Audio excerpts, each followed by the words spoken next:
Evening friends, இந்த வீடியோவில் நம்ம நாளைக்கு நிஃப்டி 50 அண்ட் சென்சஸ் அதுக்கான ப்ரீ மார்க்கெட் ரிப்போர்ட் பார்க்கலாம். அதுக்கு முன்னாடி இன்றைக்கான போஸ்ட் மார்க்கெட் எப்படி முடிஞ்சுது அப்படின்றத ஒரு கிளான்ஸ் செக் பண்ணிடலாம். இன்றைக்கி நம்ம நிஃப்டி 50 160 பாயிண்ட்டு கேப் அப்பில் தான் ஓப்பன் ஆச்சு. சென்செக்ஸ் வந்து 549 பாயிண்ட்டு கேப் அப். இது நான் ஆல்ரெடி ப்ரிடிக்ட் பண்ணது தான். மார்க்கெட்டில் கேப் வர்றதுக்கு தான் வாய்ப்புகள் இருக்குது அப்படின்றத சண்டேவே நான் சொன்னேன். ஸோ அதே மாதிரி தான் நடந்திருக்கு. ஏன்னா மார்க்கெட்டில் லாஸ்ட்டு ஃப்ரைடேயில் டவ் ஜோன்ஸு மற்ற யூரோப் கண்ட்ரி எல்லாமே பாசிட்டிவாக முடிஞ்சிருக்கு. அதே நேரத்தில் பிரெண்ட் க்ரூட் ஆயிலும் $6-7 கிட்ட குறைஞ்சிருக்கு. அது இல்லாமல் டிப்ளமேட்டிக் டாக் அங்கே போயிட்டுருக்கு அப்படின்ற மாதிரிலாம் நான் சொல்லியிருந்தேன். அதோடய இம்பேக்ட்டு கண்டிப்பாக மார்க்கெட்டில் பாசிட்டிவாக தான் வரும் அப்படின்றது என்னுடைய ஃபுல் கணிப்பாக அப்படி தான் இருந்தது. அதே மாதிரி தான் கேப் அப் வந்தது. ஆனால் என்ன ஒன்று, கேப் அப் நான் 160 பாயிண்ட்டு வரும்லாம் எதிர்பார்க்கல. வந்தால் ஒரு 60-70 பாயிண்ட்டுக்குள்ளே வரும்னு பார்த்தா 160 சர்ப்ரைஸ் கேப் அப் தான் சொல்லணும். ஏன்னா முக்கால்வாசி பேர் மார்க்கெட் கேப் டவுனில் தான் ஓப்பன் ஆகும் அப்படின்ற மாதிரி தான் ப்ரிடிக்ட் பண்ணியிருந்தாங்க. எப்போவுமே ஒன்று, நம்ம மார்க்கெட்டில் ப்ரிடிக்ட் பண்ணுறதுக்கு எப்போவுமே ஆப்போசிட்டில் தான் மார்க்கெட்டில் நடக்கும். 100 பேர் மேலே வரும்னு நினச்சா கீழே போகும், 100 பேர் கீழே வரும்னு நினச்சா மேலே போகும், இல்லை மேலே போகும்னு நினச்சா கீழே வரும். இதுதான் மார்க்கெட். ப்ரிடிக்ட் பண்ணவே முடியாது. ரொம்ப டெப்த்தாக அனலைஸ் பண்ணால் மட்டும்தான் அது முடியும். சனி ஞாயிறில் நம்ம மார்க்கெட்டில் ஒன்றும் நடக்கலை, வெளிநாட்டில் என்ன நியூஸஸ்லாம் இருந்தது அப்படின்றத பார்ப்போம். எப்போவுமே ஷேர் மார்க்கெட்டில் ஒரு கோல்டன் ரூல்ஸ் இருக்குது. Buy the rumours sell the fact அப்படின்னு சொல்லுவாங்க. கடந்த வாரம் முழுக்க யூஎஸ் ஈரான் கான்ஃப்ளிக்ட்ஸு பெருசாக இருந்தது. அந்த பயத்தில் மார்க்கெட் ஆயில் ப்ரைஸ் எல்லாம் பெரிய லெவலில் ஏறிச்சு. நம்ம எல்லாருமே பார்த்தோம். பிரெண்ட் க்ரூட் ஆயில் வந்து பெருசாக $101 இருந்தது. அப்போ அந்த ஒர்ஸ்ட் கேஸ் சினாரியோ அப்படின்றது மார்க்கெட்டில் ஆல்ரெடி ப்ரைஸிங் பண்ணிடுச்சு. $101.14 அந்த ரேஞ்சஸில் போயிட்டு. ஆனால் இந்த வீக்கெண்டில் என்ன தகவல் மாதிரிலாம் வந்தது அப்படின்னா, அமெரிக்கா உடனடியாக பெரிய போரை துவங்குவதற்கு விருப்பம் இல்லை. First point. அமெரிக்கா இந்த ராக்கெட் லான்ச்சு மற்ற இடத்துலலாம் அவங்களோட பப்ளிக் யூஸ் பண்ணக்கூடிய பிளேசஸ்லாம் பெரிய லெவலில் தாக்க போகிறது இல்லை அப்படின்ற மாதிரி ஒரு நியூஸு.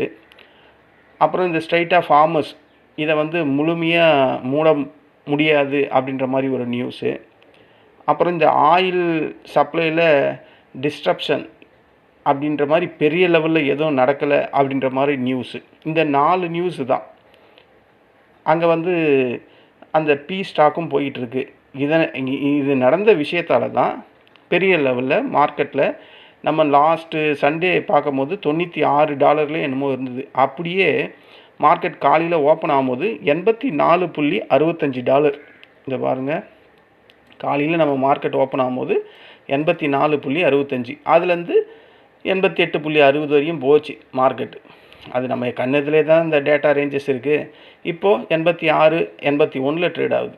ஸோ மார்க்கெட் என்ன நினைக்குதுன்னா, நம்ம நினச்ச அளவுக்கு ஈரான் யூஎஸ்ஏ பிரச்சனை பெருசாக இல்லை அப்படின்ற மாதிரி மார்க்கெட் நினச்சி இந்த பிரெண்ட் க்ரூட் ஆயில் பெரிய லெவலில் இறங்கிடுச்சு. எங்கே $98 $85 குறையுது அப்படின்னா, அப்போ அந்த வாரோட இம்பேக்ட்டு பெரிய லெவலில் இல்லை அப்படின்றது கிளியராக புரியுது. அதனால தான் மார்க்கெட்டில் கேப் அப் வரும் அப்படின்ற மாதிரி நமக்கு சண்டேவே தோணுச்சு. அதே மாதிரி தான் மார்க்கெட்லேயும் நடந்திருக்கு. ஸோ பிரெண்ட் க்ரூட் ஆயில் தான் நமக்கு இருக்கக்கூடிய மிகப்பெரிய தலைவலி. அவனே வந்து $84 குறையும் போது நம்ம மார்க்கெட் கேப் அப்பில் தான் வரும். அப்போ இந்த மாதிரி பிரெண்ட் க்ரூட் ஆயில் பெரிய லெவலில் குறையும் போது வேர்ல்டு மார்க்கெட் அதை என்ன பண்ணும், எப்படி ரியாக்ட் பண்ணும்? உலக சந்தைகள் எல்லாம் என்ன ஆகிடுச்சு, இந்த ரிலீஃப் ரேலி அப்படின்றது ஒன்று வந்துடுச்சு.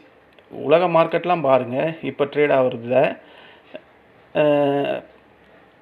இது பாருங்கள், டவ் 30 எல்லாம் அது வெள்ளிக்கிழமையும் பார்த்துட்டோம். எஃப்டிஎஸ்சி பாருங்கள் 55+ இருக்குது, சிஎஸ்சி 66+, டேக்ஸு 392. இன்றைக்கி அவன் அந்த நேரத்தில் சீக்கிரம் க்ளோஸ் ஆகிறதுனால கம்மி. நாளைக்கு பெரிய கேப் அப் வர்றதுக்கு வாய்ப்பு இருக்குது.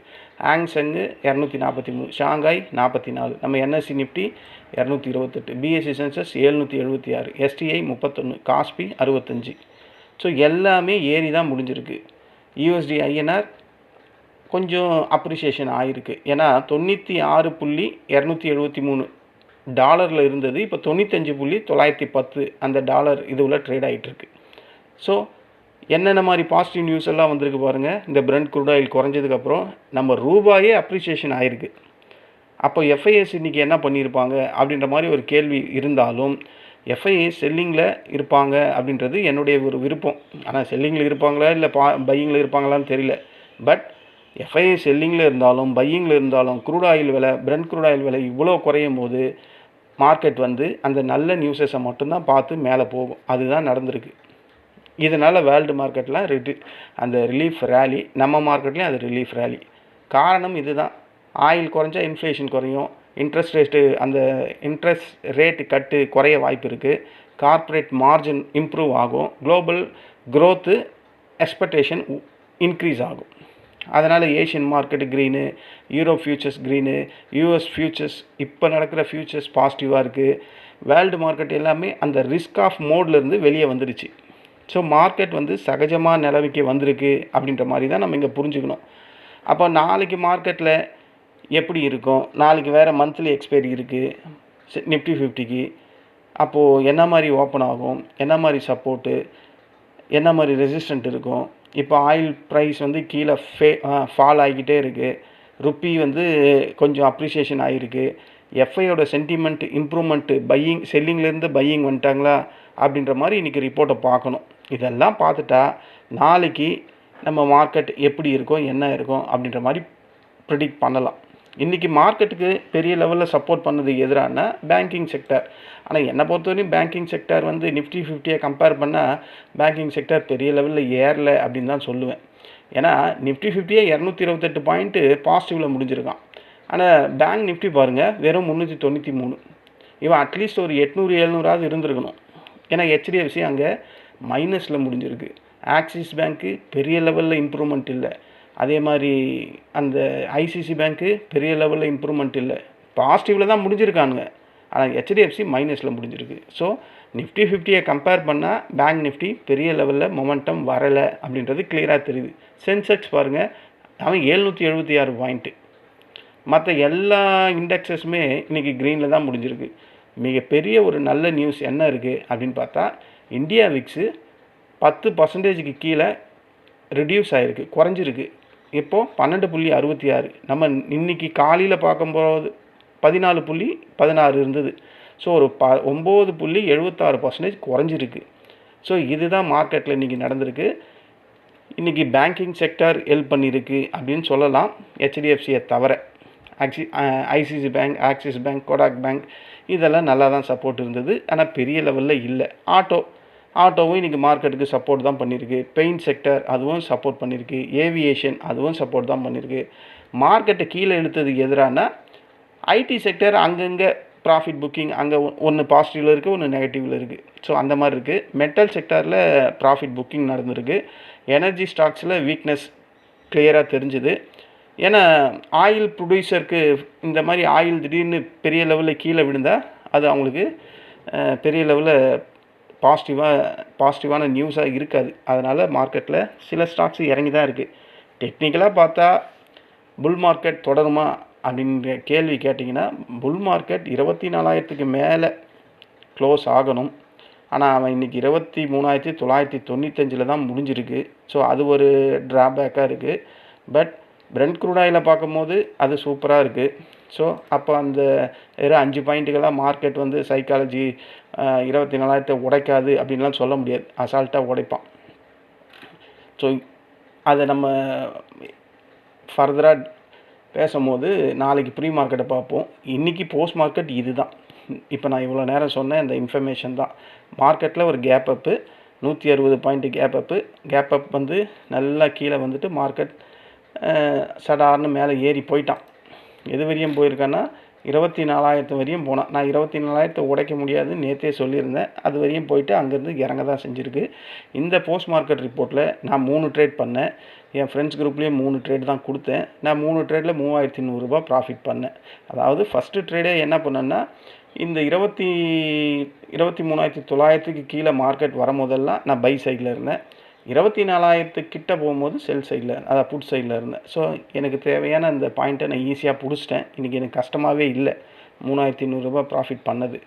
ஸோ எனக்கு ஈஸியாக இருந்தது. மற்றபடி ட்ரேடர்ஸ் ஏன்னா நான் ஒரு ஸ்கேல்பர் அப்படின்றத உங்ககிட்ட பல தடவை சொல்லிட்டேன். என்னோடய கண்டிஷனுக்கு மார்க்கெட் மீட் ஆகும்போது டக்குன்னு உள்ளே போயிட்டு வெளியே வந்துடுவேன். அதனால் எனக்கு ஈஸியாக இருந்தது. பல நேரத்தில் தான் லாஸ் பண்ணுவேன். ஏன்னா மார்க்கெட் மொமெண்டம் இருக்காது. இன்றைக்கி நம்ம செட்டப்புக்கு ஏற்ற மாதிரியே மார்க்கெட் இருந்தது அப்படின்னு தான் சொல்லணும். ஏன்னா அந்த 23,925 அங்கேயே தான் மார்க்கெட் இருந்தது. ஏன்னா மோர் தென் டைம்ஸு ஒரு சப்போர்ட்டையே மார்க்கெட்டு கண்டினியூஸாக தொட்டுட்டு மேலே ஏறிக்கிட்டே இருந்தால் கண்டிப்பாக மேலே ஏறிடும். இதுவே அந்த சப்போர்ட்டை கீழே உடச்சி வந்தானா கீழே உடச்சிருவான். இது மார்க்கெட்டில் மோர் தென் இயர்ஸ் நம்ம ட்ராவல் பண்ணும்போது இதெல்லாம் நமக்கு தானாகவே புரிய ஆரம்பிச்சிடும். ஓகேங்களா? அதனால் இன்றைக்கி போஸ்ட் மார்க்கெட் ரிப்போர்ட்டில் நான் ப்ராஃபிட்டபுளாக முடித்தேன். என் ஃப்ரெண்ட்ஸ் குரூப்பும் ப்ராஃபிட்டபுளாக தான் முடிஞ்சுது. சென்செக்ஸில் ஒரு கால் கொடுத்தேன். அந்த சென்செக்ஸில் ஒரு காலும் கால் சைடில் தான் கொடுத்தேன். இந்த கால் தான் கொடுத்தேன். இந்த காலை கொடுத்தேன். அது போச்சு. அது ரீட்ரேஸ்மெண்ட் வரும்னு நல்லாவே தெரியும். வந்துட்டு தொட்டுட்டு மறுபடியும் மேலே தான் போச்சு. ஸோ இங்கேயும் ஒரு ப்ராஃபிட். இதில் ஒரு ₹1,800 இன்றைக்கி ப்ராஃபிட் பண்ணோம். இதுதான் இன்றைக்கான போஸ்ட் மார்க்கெட் ரிப்போர்ட்டு. நாளைக்கான ப்ரீ மார்க்கெட் ரிப்போர்ட் பார்க்கறதுக்கு முன்னாடி வேர்ல்டு மார்க்கெட்டை ஒரு செக் பண்ணுருவோம். ஆல்ரெடி நம்ம பார்த்துட்டோம். இருந்தாலும் ஒரு கிளான்ஸ் செக் பண்ணுருவோம். FTSE பாசிட்டிவில் இருக்குது. CAC பாசிட்டிவில் இருக்குது. DAX பெரிய லெவலில் பாசிட்டிவ் இருக்குது. மற்றதெல்லாம் நம்ம பார்த்துட்டோம். கோல்டு நல்லா ஏறி இருக்குது. சில்வர் ஏறி இருக்குது. காப்பர் ஏறி இருக்குது. இந்த ஸ்பாட்டு க்ரூட் ஆயில் வந்து 84 இருக்குது. ஸோ மார்க்கெட்டில் க்ரூட் ஆயிலால் எழக்கூடிய பிரச்சனை குறையுது அப்படின்றது கிளியராக தெரியுது. ஓகேங்களா? இப்போ நடக்கிற டவ் ஃபியூச்சர் எவ்வளோ ட்ரேட் ஆகுது அப்படின்னு பார்த்தா 580 பாயிண்ட்டுக்கு ட்ரேட் ஆகிட்டுருக்கு. இப்போ மணி 6:10. நாஸ்டாக் ஃபியூச்சர் எவ்வளோ ட்ரேட் ஆகுதுன்னு பார்த்தா 366 பாயிண்ட்டு ப்ளஸ்ஸு. ஸோ இதெல்லாம் வச்சு பார்க்கும்போது இன்றைக்கி US மார்க்கெட் பாசிட்டிவாக முடியுமா இல்லை நெகட்டிவாக முடியுமா? அவன் எப்படி முடிஞ்சாலும் இந்த பிரெண்ட் க்ரூட் ஆயில் வந்து இதுக்கு கீழே போய்கிட்டே இருந்தால் நமக்கு கேப் அப் அப்படின்றது சான்சஸ் அதிகம். கேப் அப் தான் வருன்ற மாதிரி எனக்கு தோணுது. பார்ப்போம். அப்படி கேப் அப் வந்தால் நிஃப்டி 50லையும் சென்செக்ஸ்லையும் எது சப்போர்ட்டு எது ரெசிஸ்டன்ட் பார்க்கலாம். இது சென்செக்ஸு ரியல் க்ளோசிங் 76,841 முடிஞ்சிருக்கு. வெயிட்டட் ஆவரேஜ் க்ளோசிங் 76,835 இருக்குது. ஓகேங்களா? ஒரு கேப் அப் ஓப்பனிங் அப்படின்னும் போது ஃபஸ்ட்டு ரெசிஸ்டண்ட்டு 77,177. அதை ஸ்ட்ராங்காக உடைச்சா அந்த கேப் இருக்குது 77,463. அதுக்கு மேலே போச்சுன்னா 77,786. இந்த 3 நாளைக்கு சென்செக்ஸுக்கு ரெசிஸ்டண்ட்டாக இருக்கும் இன்ட்ராடே லெவல்ஸ். இல்லை கேப் டவுன் எனக்கு தெரிஞ்சு வர்றதுக்கு வாய்ப்பு இல்லை. ஒருவேளை மைல்டாக கேப் டவுனில் ஓப்பன் ஆச்சுன்னா ஃபஸ்ட்டு சப்போர்ட்டு 76,583. இது ஃபஸ்ட்டு சப்போர்ட்டு.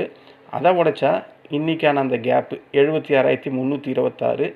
அதுக்கும் கீழே மார்க்கெட் வருதுன்னா இந்த ஏரியாவுக்கு வரும்.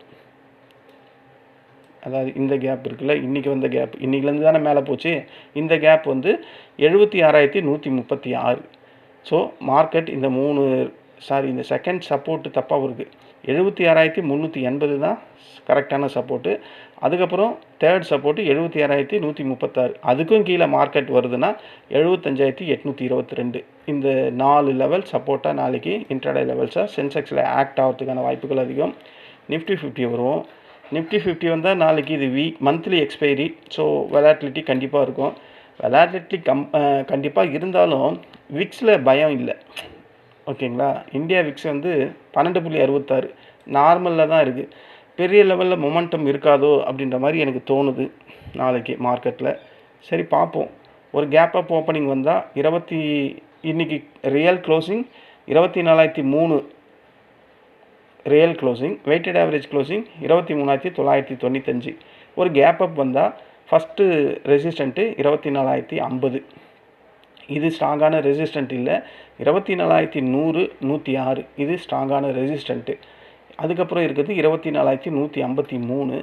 அதிகம் மார்க்கெட் உடைக்குதுன்னா 24,200. எனக்கு தெரிஞ்சு நாளைக்கு ஒரு பெரிய லெவலில் கேப் அப் வந்தது அப்படின்னா மார்க்கெட்டுக்கு ஸ்ட்ராங்கான ரெசிஸ்டண்ட்டு, அதாவது இந்த மந்த்லி எக்ஸ்பைரியோட ரெசிஸ்டண்ட்டு 24,200. அதுக்கு மேலே அது ஏறுறதுக்கு வாய்ப்பு இல்லை அப்படின்ற மாதிரி எனக்கு தோணுது. பார்ப்போம்.